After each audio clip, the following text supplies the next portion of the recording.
It is Ryan Seacrest here. There was a recent social media trend which consisted of flying on a plane with no music, no movies, no entertainment. But a better trend would be going to ChumbaCasino.com. It's like having a mini social casino in your pocket. Chumba Casino has over 100 online casino-style games, all absolutely free. It's the most fun you can have online and on a plane. So grab your free welcome bonus now at ChumbaCasino.com. Sponsored by Chumba Casino. No purchase necessary. VGW Group. Void where prohibited by law. 21 plus. Terms and conditions apply.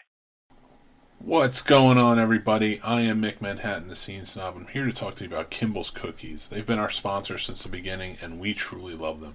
They make custom cookies for every special occasion or holiday that you can think of. So order today, and you can order in sugar cookie, you can order chocolate. They have gluten-free options. They take care of you, and they're designed with love. I can tell you that for a fact.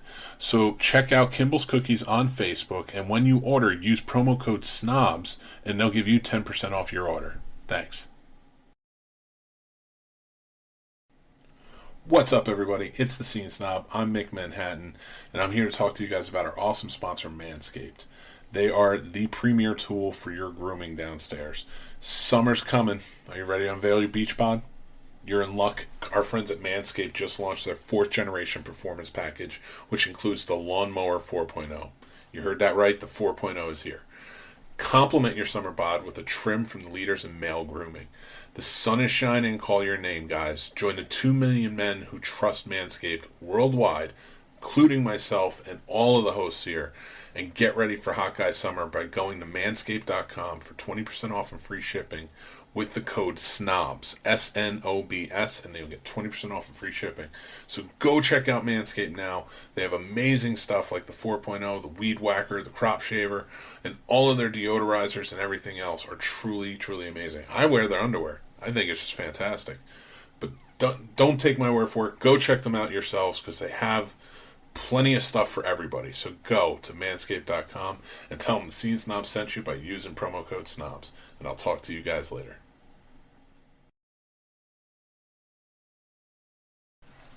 Welcome to the Scene Snob Podcast. I'm Scene Snob Jr. Don't forget to like and subscribe.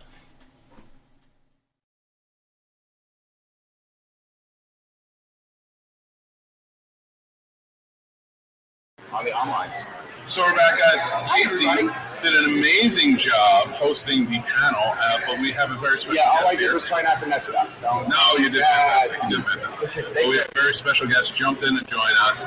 Ross Marquand, of course, from everything, The Walking Dead, but like so much more. I love how Invincible. It's amazing, man. The American Dad, Robot Chicken, the work you do is great. Thank you, man. Your Indiana Jones probably closest I've heard. Oh, right. To an actual Indiana Jones.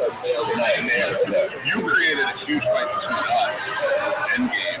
Oh, because I swore it was Hugo Weaving. Okay. And he was like, no, I swear. I was like, I know you were an impressionist, but I'm like, there's no way. That's not. I thought the fight was like, I didn't like his performance at all.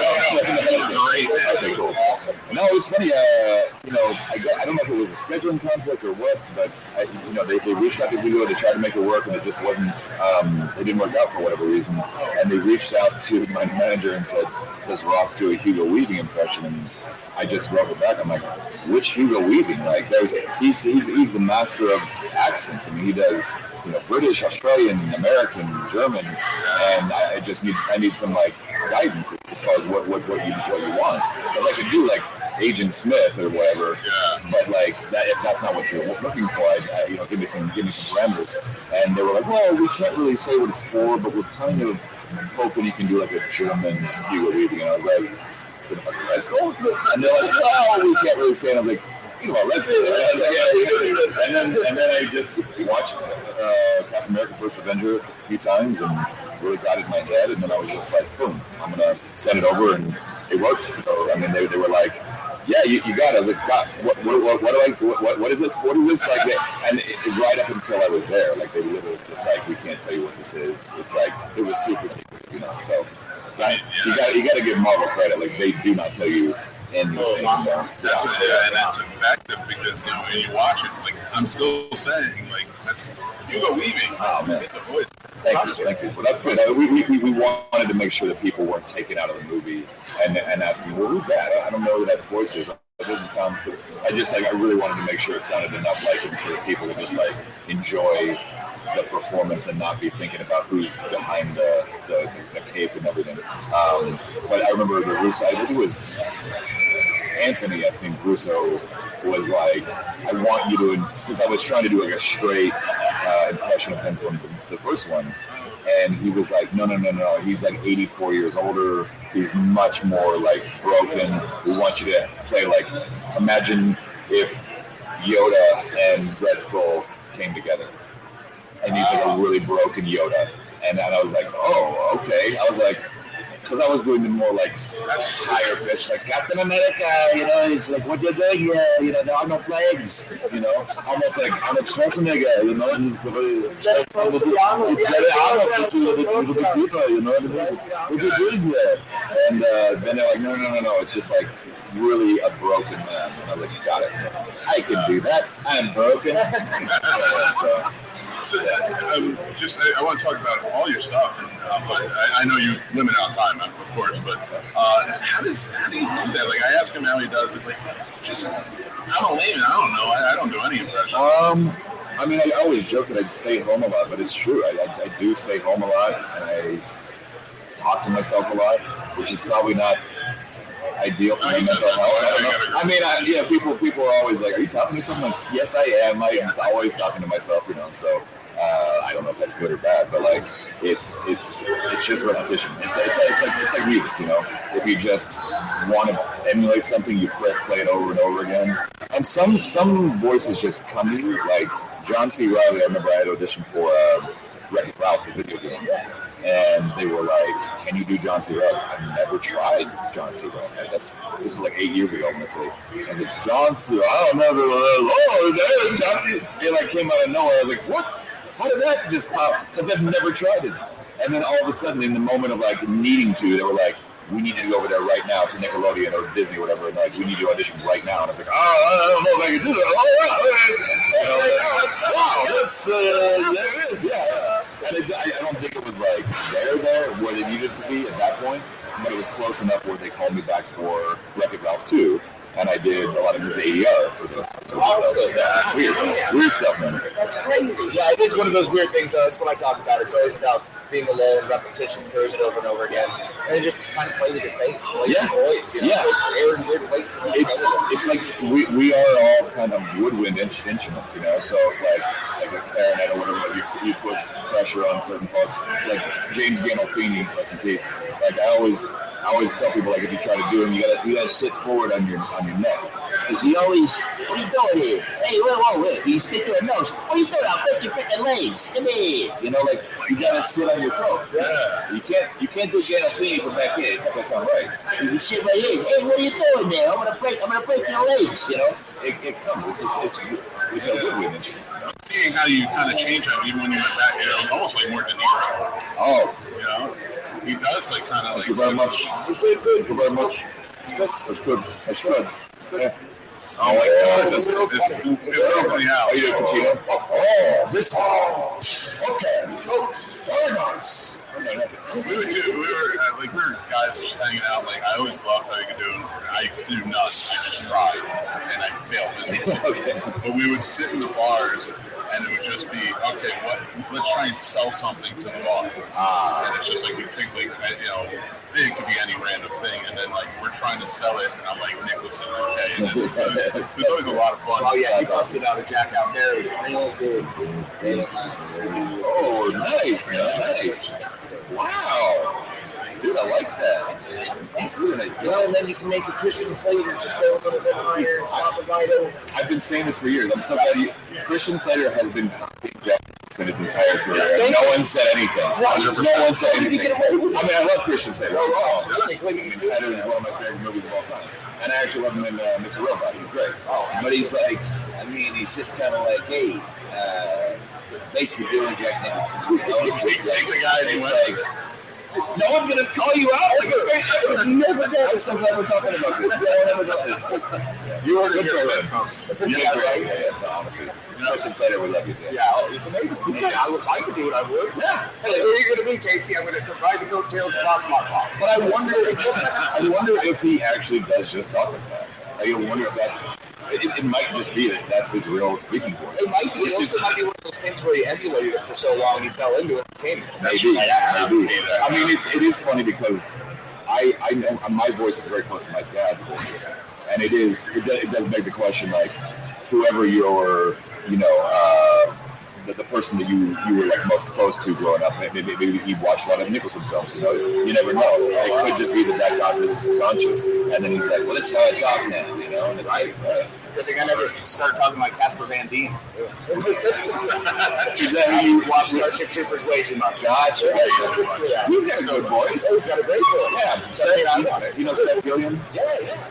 He talks about that movie a lot. Does he really? I always love hearing his stories about that. Oh, it's like Paul Verhoeven apparently was like a force, a straight up force to be reckoned with, like in a good way. But just like he was very demanding of his actors, but he wouldn't do anything that he wouldn't ask them to do anything that he wouldn't do himself. That's great. Okay. And apparently he was like a hoot to work with. So yeah, that's awesome. That was one of my. I'm glad you grew. 1997, right? Yes, sir. Baby. That's one of my favorites. Yeah. I'm hoping that we're there, but it's not all stars. No, I know you do. Doogie Howser. Exactly. Yes. I'm loving Doogie Howser. Yeah, it was a good move. That's why I'm glad we watched. But yeah, with everything you got going on, I mean, Walking Dead coming to an end. Congratulations on the intensity. Thank you. It's truly amazing.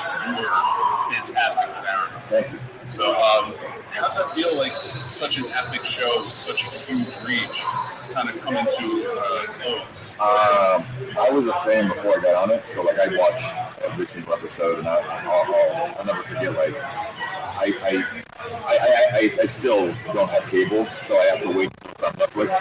So I watched all season 3, and then I was talking to a friend about it one day. I was like, "Hey, have you seen season 4 of it?" They're like, "Oh, dude, it's amazing. You got to watch it." I'm like, "Oh, cool," because I haven't seen any of it, and I just caught up on season 4, binge watched it all in like a weekend. And I was like, dude, and to this day, like, season 4 is my favorite season of the entire show. And I was just like, I love what the direction the show is going in. And then, like, 2 weeks after that, I got the call to audition. And, like, I already given up acting at that point. I decided to quit acting and pursue photography and writing and art. I love painting and drawing. And I was going to move to New York, and I was going to just give it up. My friend Dean was going to take over my place in LA, and I was going to take over same rent, but I was going to be living in like a 3 or 4 bedroom place with my roommates, paying the exact same amount of rent for what I was getting in LA. And I was like, damn, New York is expensive. But it's just weird how life, I would tell on the panel, but like, just weird how life works out. And to answer your question, sorry, it's bittersweet, right? Because it's like, it's the show that literally changed my life, but it's also, I think we've told a lot of great story on that show, and I feel like it's good that we're giving it 24 episodes because we need to. We want to wrap it up nicely, and I feel like we're giving the fans the respect they deserve to wrap it up in a way that will be, I think, pleasing for everybody. That's fantastic. Yeah. That's really good. So, one last question, because I know you got to get going. Yeah. Do you have a preference, voiceover or acting? Man, I go back and forth on this because I love getting into a character, portraying it, seeing it come to life when you watch it. I hate watching myself on screen, but I like watching the things that I'm in. To what you were saying earlier, like, I do love voiceover because you can be anybody. Like, and Brian was talking about it on the panel. It's like, however they see you, that's how they're going to see you. And you are, whether you like it or not, you are going to come into every audition with this body attached to you. But like for Invincible, Robert Kirkman was like throwing these characters at me, like, can you do this? And I'm like, sure. What do you want me to sound like? And he's like, I don't know. Maybe like Jeff Bridges, but underwater. And I was like, okay. Aquarius becomes, I'm underwater. This is how he sounds. I was like, oh, cool. I mean, like, and just being able to come up with characters on the fly like that, that's what I love. because I don't have to be this, and I think I have a very like boring Joel voice in real life. It's kind of like just kind of mundane. That's how I'm always going to be. But when I can be in voiceover in the booth, I can be anything, and that's what so that's what I love. That's awesome. You got to show me McConaughey. You got McConaughey? All right. So sometimes, man. So what we're going to do is after we wrap up here, we're probably going to head down to the party, have a little barbecue, see what you're interested in, maybe hang out for a little bit, visit some of the family. Take your shirts off, kind of big. Hey, man, you got to do, listen, you got to let the guns breathe, you know? You got to let these bad boys out, you know? Because if you're inside all the time, you're not experiencing life, you know? You got to get out there, you got to really just let the air just hit your skin. It's nice. Right through the hair. Just let it all breathe. Just let it breathe, man. This is truly been amazing. We gotta have our own show. This is right. It's pretty fun, man. This week is McConaughey, and it's just you two talking about McConaughey. Oh, that'd be fun. That's gonna Matt Squared. Yeah, I like it. I like it. Squared. We could come up with a better title than that. Obviously, Eminem. Hey, Eminem and Eminem. Eminem. I'm telling you right now, I produced this show. Yeah, let's do it. And that's our show, everybody. Thanks for listening or watching, wherever you're checking it out. This show is brought to you by our sponsor, Manscaped. Go check them out. They are saving our balls, and they can save yours too, or somebody you care about. It's a pretty awesome device, so go check out what they got, the Lawnmower 3.0, the Weed Whacker, and more. It's a great gift for Father's Day, birthdays, weddings, anything. So yeah, head over there and use promo code SNOBS, SNOBS, and you'll get 20% off and free shipping. Also, we'd like to thank our super fan patrons. They are all Scene Snob family to us.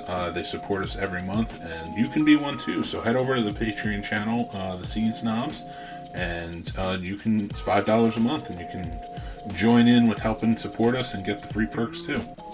Also, you can follow us on social media.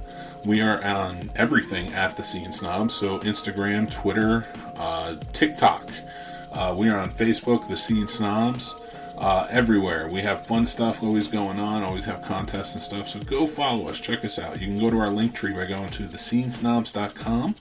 There's our link tree, there's our Patreon, there is all of our shows and the links for all of that, so thanks again for checking it out. Just head over to thescenesnobs.com where everything is, and we will talk to you soon. Ryan Seacrest here. When you have a busy schedule, it's important to maximize your downtime. One of the best ways to do that is by going to ChumbaCasino.com. Chumba Casino has all your favorite social casino games like spin slots, bingo, and solitaire that you can play for free for a chance to redeem some serious prizes. So hop on to ChumbaCasino.com now and live the Chumba life. Sponsored by Chumba Casino. No purchase necessary. VGW Group. Void where prohibited by law. 21 plus. Terms and conditions apply.